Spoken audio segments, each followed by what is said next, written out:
Breaking Gulf News. Paris, Russia said on Friday it had bombed the Daesh stronghold of Raqqa in Syria as President Vladimir Putin faced Western leaders for the first time since starting the bombing campaign, amid mounting criticism of the strikes. Russia's defense ministry said it carried out airstrikes on Thursday on a Daesh training camp and on a camouflaged command post southwest of the town of Raqqa. As a result of the strikes, the Daesh command point was put out of action. The infrastructure used to train terrorists was completely destroyed, Moscow said. The attack on the terrorists could be used by Putin, who arrived in Paris for talks with the leaders of France and Germany, to counter growing Western skepticism of what exactly Russia is targeting in Syria. Russia insists it is bombing Daesh terrorists and other groups, but the US and Western nations believe it is trying to shore up its longtime ally, Syrian President Bashar al-Assad.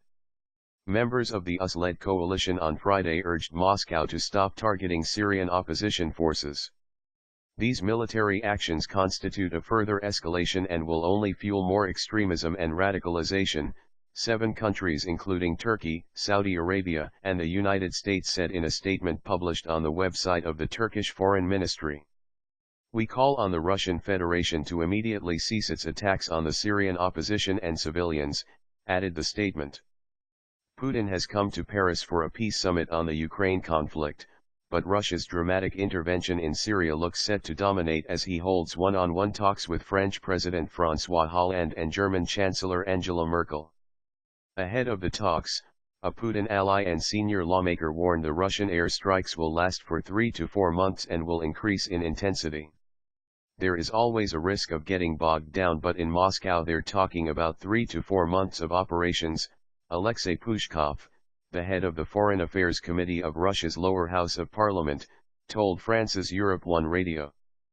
Pushkov said more than 2,500 airstrikes by the US-led coalition in Syria had failed to inflict significant damage on Daesh terrorists, but Russia's campaign would be more intensive. I think it's the intensity that is important. The US-led coalition has pretended to bomb Daesh for a year, without results. If you do it in a more efficient way, I think you'll see results, he said. Pushkov refuted suggestions from Western nations that Russian planes were mainly bombing rebel groups opposed to al-Assad but not Daesh. The main target are the Daesh groups situated closest to Damascus, Pushkov insisted. Russia's defense ministry said its second day of bombing had hit 5 Daesh targets, including a command post in northwest Idlib province. But a Syrian security source said on Thursday the strikes had targeted Islamist rebels that fiercely oppose Daesh, and US-backed rebel group Sakhr al-Jabal said Russian warplanes attacked its training camp in Idlib. Hollande expressed his concern at the choice of targets, saying whether it was the US-led coalition or Russia carrying them out, the target must be Daesh. It is Daesh which must be targeted, not other groups, the French president said on Thursday. Russia's Foreign Minister Sergei Lavrov insisted Moscow was targeting the same terror groups as the US-led coalition, including Daesh and al-Qaeda's Syrian affiliate al-Nusra Front. If it acts like a terrorist, if it walks like a terrorist, if it fights like a terrorist, it's a terrorist, right? Lavrov said at the UN on Thursday. France opposes Russia's support of al-Assad, whom Hollande accuses of instigating the chaos in Syria, where up to 250,000 people are believed to have been killed in 4 years of bloodshed. Putin, on the other hand, believes al-Assad should be defended. Russia also dismisses France's assertion that it was acting in self-defense in launching its own airstrikes in Syria.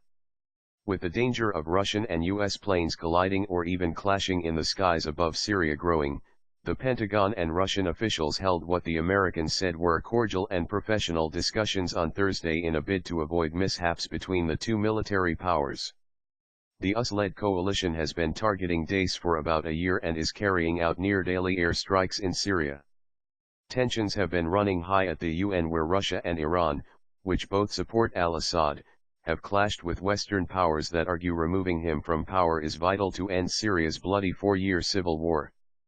Daesh has taken advantage of the chaos to seize territory across Syria and Iraq, which it rules under its own brutal interpretation of Sharia, and has recruited thousands of foreign militants to its cause. Putin has also rejected allegations that civilians had been killed in Russian raids, dubbing the reports information warfare. The Syrian conflict, which began after protests against al-Assad's regime in 2011, has escalated into a multi-sided war pitting multiple Islamist and secular groups against each other. Meanwhile, the US-led coalition said it had not altered operations in Syria to accommodate new players on the battlefield, and a Pentagon spokesman said it had also conducted strikes in Syria in the past 24 hours.